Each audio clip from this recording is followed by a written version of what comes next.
Item ಯಾವುದೇ ಇರಲಿ try ಮಾಡಿ ಆಚಿ ಚಿಕನ್ ಮಸಾಲಾ. voters.eci.gov.in ನೀವು ಲಾಗಿನ್ ಆದರೆ ಸಾಕು ಅಷ್ಟೇ. ಆಮೇಲೆ ಯಾರಾದರೂ ತಪ್ಪು ಮಾಹಿತಿಗಳನ್ನು ಕೊಟ್ಟರೆ ಅಂಥವರ ವಿರುದ್ಧ ಕಾನೂನು ಕ್ರಮ ಕೈಗೊಳ್ತೀವಿ ಅಂತ ಕೂಡ ಪಬ್ಲಿಕ್ ಟಿವಿಗೆ ಚುನಾವಣಾ ಆಯೋಗದ ಕಡೆಯಿಂದ ಅಧಿಕಾರಿಯೊಬ್ಬರು ಮಾಹಿತಿಯನ್ನು ಕೊಟ್ಟಿದ್ದಾರೆ. ಒಂದೇ ಕಡೆ ಮತದಾನ ಇದೆ ಅಂತ ಡಿಕ್ಲೇರೇಷನ್ ಮಾಡಬೇಕು ಅಂತ ಕೂಡ ಹೇಳಿದ್ರು. ಅದೇ ಎನ್ಯುಮರೇಷನ್ ಫಾರ್ಮ್ನಲ್ಲಿ ಲಾಸ್ಟಲ್ಲಿ ಒಂದು ಸೈನ್ ಹಾಕಿಸ್ಕೊಳ್ತಾರೆ ನಿಮಗೆ. ನಾನು ಹೇಳಿದ್ದೆಲ್ಲ ಮಾಹಿತಿ ಸರಿ ಇದೆ, ಸುಳ್ಳು ಮಾಹಿತಿ ಕೊಟ್ಟಿಲ್ಲ, ಕೊಟ್ಟರೆ ಒಂದು ವೇಳೆ ಕಾನೂನು ಕ್ರಮ ಜರುಗಿಸ್ಕೊಳ್ಳಿ ಅಂತ ಒಂದು ಸೈನ್ ಹಾಕಿಸ್ಕೊಳ್ತಾರೆ. ಅದನ್ನೇ ಅವ್ರು ವಿವರಿಸಿರೋದಷ್ಟೇ. ಆಮೇಲೆ ಇನ್ನೊಂದು ಇಂಪಾರ್ಟೆಂಟ್ ಪಾಯಿಂಟ್ ಅಂದರೆ 40 ಲಕ್ಷಕ್ಕೂ ಅಧಿಕ ವೋಟರ್ ಐ ಡಿ ಹೆಸರುಗಳು ಡಿಲೀಟ್ ಆಗ್ಬೋದು ರಾಜ್ಯದಲ್ಲಿ ಅಂತ ಹೇಳಲಾಗ್ತಾ ಇದೆ. ಬಿಕಾಸ್ ಆಫ್ ರೀಸನ್ಸು ಫೇಕ್ ಎಂಟ್ರಿಗಳಿರುತ್ತೆ. ಒಬ್ಬೊಬ್ರದ್ದು ಎರಡೆರಡು ಕಡೆ ಊರಲ್ಲೂ ಇರುತ್ತೆ ಐ ಡಿ, ಇಲ್ಲೂ ಇರುತ್ತೆ. ಸೊ ಅಂಥವ್ರದ್ದೆಲ್ಲ ಡಿಲೀಟ್ ಆಗುತ್ತೆ ಅಂತ ಹೇಳಲಾಗ್ತಿದೆ. ಬಟ್ ಎಲ್ಲದಕ್ಕೂ ನಿಮಗೆ ಕಾಲಾವಕಾಶ ಇರುತ್ತೆ, ಹೆದರ್ಕೊಳ್ಳೋದು ಬೇಡ, ಇದರಲ್ಲಿ ಭಾಗಿಯಾಗಿ. ಇಂದಿನಿಂದ ಮನೆ ಸಮೀಕ್ಷೆ ಶುರುವಾಗಿರುವಂಥದ್ದು.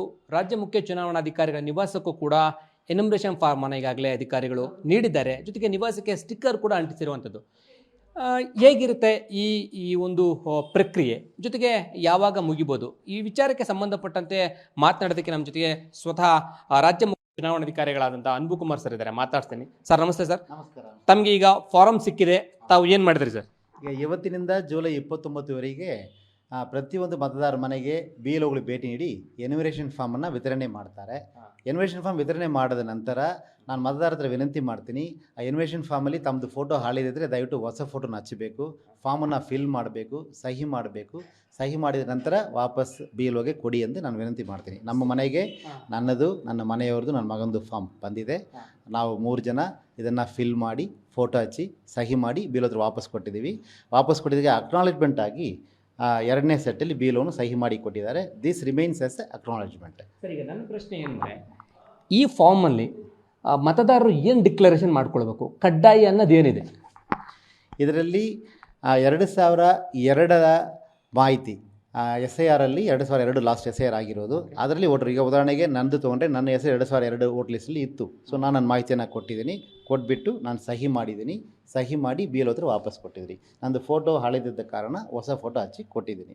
ಅದೇ ಥರ ನಮ್ಮ ಮನೆಯಲ್ಲೂ ಕೊಟ್ಟಿದ್ದೀವಿ. ಸೊ ನಮ್ಮ ಮತದಾರರ ವಿನಂತಿ ಮಾಡೋದು, ತಮ್ಮದು ಹೆಸರು 2002ರಲ್ಲಿ ಇದ್ದರೆ ತಾವು ಅದನ್ನು ಈ ಕಡೆ ಬರೀಬೇಕು. ಅಕಸ್ಮಾತ್ ತಮ್ಮದು ಹೆಸರು ಇಲ್ಲ, ತಮ್ಮ ತಾಯಿ, ತಂದೆ, ಅಜ್ಜ, ಅಜ್ಜಿ ಯಾರ್ದು ಇದ್ದರೆ ಈ ಕಡೆ ಬರೀಬೇಕಾಗ್ತದೆ. ಇದು ಸೆಲ್ಫ್ ಮ್ಯಾಪಿಂಗ್ ಕಾಲಮ್, ಇದು ಪ್ರೋಜನಿಕ್ ಕಾಲಮ್. ಇದೆಲ್ಲ ಫಿಲ್ ಮಾಡಲಿಕ್ಕೆ BLO ತಮಗೆ ಅನುಕೂಲ ಮಾಡ್ತಾರೆ. ಮನೆಗೆ ಫಾರ್ಮ್ ಬರ್ತದೆ, ದಯವಿಟ್ಟು ಅದನ್ನು ಫಿಲ್ ಮಾಡಿ ಸೈನ್ ಮಾಡಿ ವಾಪಸ್ ಕಡ್ಡಾಯವಾಗಿ BLO ಹತ್ರ ಕೊಡಿ ಎಂದು ಮತ್ತೊಮ್ಮೆ ಕೇಳ್ತೀನಿ. ನಾನು ಹೇಳ್ತಾ ಇರೋದು ಸರ್, ತಪ್ಪು ಮಾಹಿತಿ ಕೊಟ್ಟರೆ ಈ ಅರ್ಜಿಯಲ್ಲಿ ಅದಕ್ಕೆ ಕಾನೂನು ಕ್ರಮ ಯಾಕೆ ಅಂತ ಅದನ್ನು ಕಡ್ಡಾಯ ಮಾಡಿದ್ದೀರಾ? ಈಗ ಯಾವುದೇ ಒಂದು ವೋಟರ್ ಖಂಡಿತವಾಗಿ ತನ್ನ ಮಾಹಿತಿಯನ್ನು ತಾನು ಸರಿಯಾಗಿ ಕೊಡ್ತಾರೆ, ಮತ್ತು ವೋಟರ್ ಯಾವ ಮಾಹಿತಿ ಕೊಡ್ತಾರೋ ಅದನ್ನು BLO ಡೇಟಾ ಎಂಟ್ರಿ ಮಾಡ್ತಾರೆ. ಅದರಿಂದ ಇದು ಮಾಹಿತಿ ತಪ್ಪು ಸರಿ ನಾವು ಯಾವುದು ಹೇಳಲಿಕ್ಕೆ ಆಗುವುದಿಲ್ಲ. ವೋಟರ್ ಯಾವುದು ಮಾಹಿತಿ ತನ್ನ ಹೆಸರು ಹೇಗಿರಬೇಕೆಂದು ಅವ್ರು ಕೊಡ್ತಾರೆ, ತನ್ನ ಡೇಟಾ ಬರ್ತ್ ಏನು ಕೊಡ್ತಾರೆ ಅದನ್ನು BLO ಎಂಟ್ರಿ ಮಾಡಿಕೊಳ್ತಾರೆ. ನಾಳೆ ಅಕಸ್ಮಾತ್ ಡೇಟಾದಲ್ಲಿ ವ್ಯತ್ಯಾಸಗಳು ಇದ್ದ ಸಂದರ್ಭದಲ್ಲಿ 5 ಆಗಸ್ಟ್ ಆದ ನಂತರ ಯಾವುದೋ ಡೇಟಾ ಮ್ಯಾಚ್ ಆಗಿಲ್ಲ ಅಂದರೆ ಆವಾಗ ಅದು ಮುಂದಿನ ಪ್ರಕ್ರಿಯೆಗೂ ಬ್ರೀಫ್ ಮಾಡ್ತೀವಿ. ಬಟ್ ಯಾರ್ಯಾರೆಲ್ಲ ಫಾರ್ಮ್ 29 ಜುಲೈ ಒಳಗೆ BLOಗೆ ವಾಪಸ್ ಕೊಡ್ತಾರೆ, ಸಹಿ ಮಾಡಿ ಫಿಲ್ ಮಾಡಿ, ಅವ್ರದ್ದು ಎಲ್ಲರ ಹೆಸರು ಕರಡು ಮತದಾರರ ಪಟ್ಟಿಯಲ್ಲಿ ಕಡ್ಡಾಯವಾಗಿರ್ತದೆ. ಅದು 5ನೇ ಆಗಸ್ಟ್ಗೆ ನಾವು ಪಬ್ಲಿಷ್ ಮಾಡ್ತೀವಿ. ಹಾಗಾದರೆ ಕಾನೂನು ಕ್ರಮ ಜರುಗಿಸ್ತೀವಿ ಅನ್ನುವಂಥದ್ದು ಯಾವುದಕ್ಕೆ ತಾವು ಇದರಲ್ಲಿ ಹಾಕಿರೋದು? ಇದರಲ್ಲಿ 3 ಷರತ್ತು ಹಾಕಿರ್ತಾರೆ. ಎನ್ಯುಮರೇಷನ್ ಫಾರ್ಮಲ್ಲಿ 3 ಷರತ್ತು ಹಾಕಿರ್ತಾರೆ. ಮೊದಲನೇ ಷರತ್ತು, ನಾನು ಭಾರತೀಯ ಪ್ರಜೆ, ಬೇರೆ ಯಾವುದೇ ದೇಶದ ಪ್ರಜೆ ನಾನು ಇಲ್ಲ ಅಂತ. 2ನೇದು, ನಾನು ಈ ಅಸೆಂಬ್ಲಿ ಕಾನ್ಸ್ಟಿಟ್ಯೂನ್ಸಿ ಒಂದು ಮಾತ್ರ ಹೆಸರು ಇಟ್ಟಿದ್ದೀನಿ, ಬೇರೆ ಎಲ್ಲೂ ನಂದು ವೋಟರ್ ಲಿಸ್ಟಲ್ಲಿ ಹೆಸರು ಇರಲ್ಲ ಅಂತ. 3ನೇದು, ನಾನು ಏನಾದ್ರು ತಪ್ಪು ಮಾಹಿತಿ ಕೊಟ್ಟರೆ representation of people act section 31 ಪ್ರಕಾರ ಕಾನೂನು ಶಿಕ್ಷೆಗೆ ನಾನು ಒಳಗಾಗುವ ಅರಿವು ನನಗೆ ಇದೆ ಎಂದು ಹೇಳಿರ್ತಾರೆ. ಸೊ ಅದರಿಂದ ನಾನು ಮತದಾರರ ಹತ್ರ ವಿನಂತಿ ಮಾಡ್ತೀನಿ, ಅಕಸ್ಮಾತ್ ತಮ್ಮ ಹೆಸರು ಒಂದಕ್ಕಿಂತ ಮೇಲ್ಪಟ್ಟ ಕಡೆ ಇದ್ದರೆ ದಯವಿಟ್ಟು ಒಂದು ಕಡೆ ಮಾತ್ರ ಫಾರ್ಮನ್ನು ಸೈನ್ ಮಾಡಿ ಎಂದು ನಾನು ವಿನಂತಿ ಮಾಡ್ತೀನಿ. ಒಂದು ವೇಳೆ ಒಂದಕ್ಕಿಂತ ಹೆಚ್ಚು ಕಡೆ ಹೆಸರು ಇತ್ತು, ಒಂದು ಅರ್ಜಿ ಸಲ್ಲಿಕೆ ಮಾಡಿ ಅಂತ ಹೇಳಿದ್ದೀರಾ, ಬಟ್ ಅವ್ರು ಬೇರೆ ಕಡೆ ಹೋಗಿ ಅಲ್ಲಿ ಕೂಡ ಅರ್ಜಿ ಸಲ್ಲಿಕೆ ಮಾಡ್ತಾರೆ, ಅದನ್ನು ನೀವು ವೆರಿಫೈ ಮಾಡ್ತೀರಿ ಸರ್?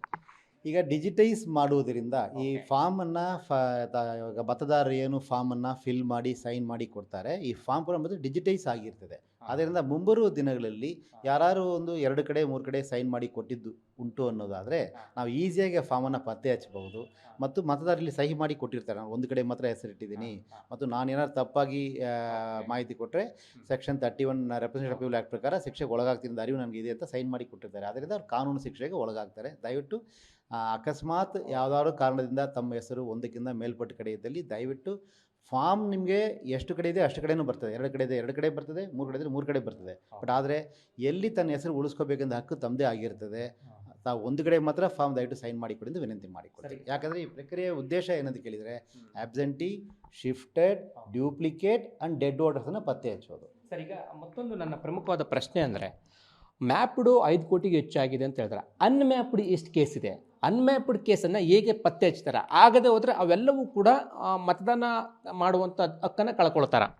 ಮ್ಯಾಪಿಂಗ್ ಪ್ರಕ್ರಿಯೆ ಜುಲೈ 29 ತನಕ ಮುಂದುವರಿತಾನೆ ಇರ್ತದೆ. ಮ್ಯಾಪಿಂಗ್ ಆಗಿದ್ದನ್ನು ಸರಿ, ಮ್ಯಾಪಿಂಗ್ ಆಗದಿದ್ದನ್ನು ಸರಿ, ಎನ್ಯುಮರೇಷನ್ ಫಾರ್ಮ್ ಪ್ರಿಂಟ್ ಆಗಿ ತಮ್ಮ ಮನೆಗೆ ಕಡ್ಡಾಯವಾಗಿ ಬಂದೇ ಬರ್ತದೆ.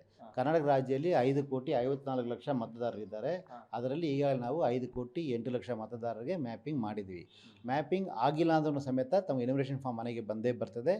ಆ ಸಂದರ್ಭದಲ್ಲಿ ತಾವು BLOಗೆ ನೆರವು ಕೇಳಿದರೆ ಅವರು ಹೆಲ್ಪ್ ಮಾಡ್ತಾರೆ ತಮ್ಮ ವೋಟ್ ಎಲ್ಲಿ ಇತ್ತು ಪತ್ತೆ ಹಚ್ಚಲಿಕ್ಕೆ. ಮ್ಯಾಪಿಂಗ್ ಆಗದೆ ಇರುವಂಥ ಸಂಖ್ಯೆ ಎಷ್ಟು ಸರ್?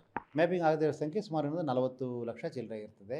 ಬಟ್ ಅದು ಪ್ರಕ್ರಿಯೆ 29 ಜುಲೈ ತನಕ ಮುಂದುವರಿತಾನೆ ಇರ್ತದೆ. ಫೋಟೋ ಎಲ್ಲ ಕಡ್ಡಾಯನೇ ಸರ್?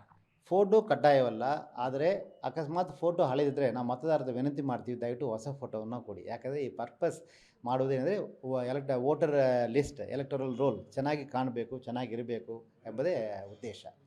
ಸರ್, ಈಗ ಯಾವುದೇ ದಾಖಲಾತಿಗಳನ್ನು ಕೇಳಲ್ಲ ಅಂತ ಹೇಳ್ತೀರಾ, ಬಟ್ ಒಂದು ID ಇರಬೇಕು ಅಂತ ಹೇಳ್ತಾ ಇದ್ದೀರಾ. ವಾಸಸ್ಥಳ ವಿವರ, ಆ ದೃಢೀಕರಣ ಪತ್ರ ಬೇಕಾ? ಈ ಹಂತದಲ್ಲಿ ನಾವು ಯಾವುದೇ ದಾಖಲೆ ಕೇಳಲ್ಲ ಅಂತ ಹೇಳಿದ್ದೀನಿ ನಾನು. ಈಗ enumeration phase, house to house visit phase 30ನೇ ಜೂನ್ನಿಂದ 29 ಜುಲೈ ತನಕ ಮತದಾರರು ಬಂದು ತಮಗೆ ಎನ್ಯುಮರೇಷನ್ ಫಾರ್ಮ್ ವಿತರಣೆ ಮಾಡ್ತಾರೆ. ಇದರಲ್ಲಿ ತಾವು ತಮ್ಮದು ಫೋಟೋ, ಹೊಸ ಫೋಟೋ ಹಚ್ಚಿ ಸಹಿ ಮಾಡಿ ಫಿಲ್ಲಪ್ ಮಾಡಿ ಬೀಳೋದು ವಾಪಸ್ ಕೊಟ್ಟರೆ ಸಾಕು. ಈ ಹಂತದಲ್ಲಿ ನಾವು ಯಾವುದು ಮಾಹಿತಿಯನ್ನು ಕೇಳೋದಿಲ್ಲ. ಡಿಜಿಟೈಸ್ ಆದ ನಂತರ ಕರಡು ಮತದಾರರ ಪಟ್ಟಿ 5ನೇ ಆಗಸ್ಟ್ಗೆ ಪಬ್ಲಿಷ್ ಆಗುತ್ತದೆ. ಅದು ಆದ ನಂತರ ಫೈನಲ್ ಲಿಸ್ಟ್ ಪಬ್ಲಿಷ್ ಮಾಡೋಕ್ಕೆ ಮುಂಚೆ ನಾನು ಮುಂದಿನ ಪ್ರಕ್ರಿಯೆ ಹೇಳ್ತೀನಿ ನಾನು. ಸರ್, ಈಗ ಮತ್ತೊಂದು ಪ್ರಮುಖವಾಗಿರುವಂಥದ್ದು, ಈ ರಾಜಕೀಯ ಪಕ್ಷಗಳು ಒಂದು ರೀತಿ ಪ್ರಭಾವನ ಬೀರಿ ಸಾರ್ವಜನಿಕರಿಗೆ ಬೇರೆ ದಿಕ್ಕನ್ನು ತಪ್ಪಿಸುವಂಥ ಕೆಲಸ ಆಗ್ತಾ ಇದೆ. ಹೆಸರು ಡಿಲೀಟ್ ಆಗೋಗುತ್ತೆ, ಮುಂದೆ ಭವಿಷ್ಯಕ್ಕೆ ಹಾಳಾಗುತ್ತೆ, ಈ ರೀತಿಯಾದಂಥದ್ದೆಲ್ಲ ಪ್ರಚಾರ ಮಾಡ್ತಾರೆ. ಅದಕ್ಕೆ ಅಂತಲೇ ಸಮಾವೇಶಗಳನ್ನು ಕೂಡ ಮಾಡ್ತಾ ಇದ್ದಾರೆ. ಅದಕ್ಕೇನು ಹೇಳ್ತೀರಾ ಸರ್? ನಾವು ಹಲವಾರು ಸಾರಿ ಕ್ಲಾರಿಫೈ ಮಾಡಿದ್ವಿ. ಯಾರ್ಯಾರೆಲ್ಲ ಎನ್ಯುಮರೇಷನ್ ಫಾರ್ಮನ್ನು ಫಿಲ್ ಮಾಡಿ ಸೈನ್ ಮಾಡಿ ಕೊಡ್ತಾರೋ ಅವ್ರ ಎಲ್ಲರ ಹೆಸರು ಕರಡು ಮತದಾರರ ಪಟ್ಟಿಯಲ್ಲಿ ಇದ್ದೇ ಇರ್ತದೆ. ಅದಕ್ಕೆ ಅಕ್ನಾಲೆಜ್ಮೆಂಟೇ BLO ಅವರು ತಮಗೆ ಒಂದು ಸೆಟ್ಟು ಕೊಡ್ತಾರೆ. ಸೊ ಯಾರ್ಯಾರ್ದೆಲ್ಲ ಎನ್ಯುಮರೇಷನ್ ಫಾರ್ಮ್ ವಾಪಸ್ ಕೊಡ್ತೀರಿ, ಖಂಡಿತವಾಗಿ ತಮ್ಮ ಹೆಸರು ಕರಡು ಮತದಾರರ ಪಟ್ಟಿಯಲ್ಲಿ ಇದ್ದೇ ಇರ್ತದೆ. ಅದಾದ ನಂತರ ಪ್ರಕ್ರಿಯೆ ಯಾವುದು ಮತ್ತು ತಮ್ಮ ಯಾವುದೇ ಒಂದು ಹೆಸರನ್ನು ERO ಅವರು ನೋಟಿಸ್ ಕೊಡದೆ, ಹಿಯರಿಂಗ್ ಮಾಡದೆ, ಸ್ಪೀಕಿಂಗ್ ಆರ್ಡರ್ ಮಾಡದೆ ತೆಗಿಲಿಕ್ಕೂ ಆಗೋದಿಲ್ಲ. ಇದು ಎಲ್ಲ ಕಾನೂನು ಪ್ರಕಾರ, ನಿಯಮ ಪ್ರಕಾರ ನಡೀತಾ ಇರೋ ಪ್ರಕ್ರಿಯೆ ಆಗೋದ್ರಿಂದ, ಪರಿಪೂರ್ಣ ಪಾರದರ್ಶಕತೆ ನಡೀತಾ ಇರೋ ಪ್ರಕ್ರಿಯೆ ಆಗಿರೋದ್ರಿಂದ ಯಾವುದೇ ಸಂಶಯ, ಅನುಮಾನ ಯಾವುದಕ್ಕೂ ದಯವಿಟ್ಟು ಇಡಬೇಡ ಎಂದು ನಾನು ಹಲವಾರು ಸಾರಿ ರಿಕ್ವೆಸ್ಟ್ ಮಾಡಿದ್ದೀನಿ, ಮತ್ತೊಮ್ಮೆ ರಿಕ್ವೆಸ್ಟ್ ಮಾಡ್ತೀನಿ. ಮತ್ತು ಅನಕ್ಷರಸ್ಥರಿರ್ತಾರೆ, ಅವರೆಲ್ಲರೂ ಕೂಡ ಫಿಲ್ ಮಾಡೋದಕ್ಕಾಗಲ್ಲ, ಆ ಫಾರ್ಮ್ ಏನೋ ಮನೆಗೆ ಕೊಟ್ಟೋಗಿರ್ತಾರೆ, ಫಿಲ್ ಮಾಡಿ ವಾಪಸ್ ಕೊಡಲ್ಲ, ಅಂಥವ್ರು ಕೂಡ ಮತದಾನ ಕಳೆದುಕೊಳ್ಬೋದು ಸರ್. ಅಂಥವಕ್ಕೆಲ್ಲ ಹೇಗೆ ಜಾಗೃತಿ ಮೂಡಿಸ್ತಾರಂತ?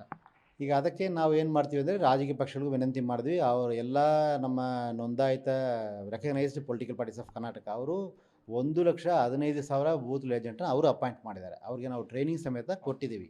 ಸೊ ಅದರಿಂದ ಪ್ರತಿಯೊಂದು ಫಾರ್ಮ್, ಒಂದು ಪೋಲಿಂಗ್ ಸ್ಟೇಷನಲ್ಲಿ ಎಷ್ಟು ಫಾರ್ಮ್ಸ್ ಪ್ರಿಂಟ್ ಆಗಿದೆ, ಎಷ್ಟು ಫಾರ್ಮ್ಸ್ ಡಿಸ್ಟ್ರಿಬ್ಯೂಟ್ ಆಗಿದೆ, ಎಷ್ಟು ಫಾರ್ಮ್ಸ್ ಕಲೆಕ್ಟ್ ಆಗಿದೆ, ಎಷ್ಟು ಫಾರ್ಮ್ಸ್ ಕಲೆಕ್ಟ್ ಮಾಡೋಕ್ಕಾಗಿಲ್ಲ, ಕಲೆಕ್ಟ್ ಮಾಡೋಕ್ಕೆ ಆಗದೇ ಇರುವ ಫಾರ್ಮ್ಗಳಲ್ಲಿ ಎಷ್ಟು ಆಬ್ಸೆಂಟಿ, ಎಷ್ಟು ಶಿಫ್ಟೆಡ್, ಎಷ್ಟು ಡೆಡ್ ವೋಟರ್, ಎಷ್ಟು ಡ್ಯೂಪ್ಲಿಕೇಟ್ ವೋಟರ್ ಅಂತ ಎಲ್ಲ ಮಾಹಿತಿಯನ್ನು ನಾವು ರಾಜಕೀಯ ಪಕ್ಷಗಳಿಗೆ ಮತ್ತು ನಮ್ಮ ಗ್ರಾಮ ಪಂಚಾಯತ್ ನೋಟಿಸ್ ಬೋರ್ಡಲ್ಲಿ ಮತ್ತು ನಮ್ಮ ವೆಬ್ಸೈಟ್ಲೂ ಹಾಕ್ತೀವಿ. ಅದರಿಂದ ಮತದಾರರಿಗೆ ಅನುಕೂಲ ಮಾಡೋಕ್ಕೆ ಇರುವ ಪ್ರಕ್ರಿಯೆ ಇರುವುದರಿಂದ ದಯವಿಟ್ಟು ಎಲ್ಲರೂ ಸಹಕರಿಸಬೇಕಾಗಿ ನಾವು ವಿನಂತಿ ಮಾಡ್ತೀವಿ. ಇದಿಷ್ಟು ರಾಜ್ಯ ಮುಖ್ಯ ಚುನಾವಣಾಧಿಕಾರಿಗಳಂತ ಅನ್ಬು ಕುಮಾರ್ ಸರ್ ಅವರ ಮಾತು. ಕ್ಯಾಮ್ರಾ ಪರ್ಸನ್ ರಾಜು ಜೊತೆ ಲೋಕೇಶ್ ಕೋಟದಲ್ಲ, ಪಬ್ಲಿಕ್ TV ಬೆಂಗಳೂರು.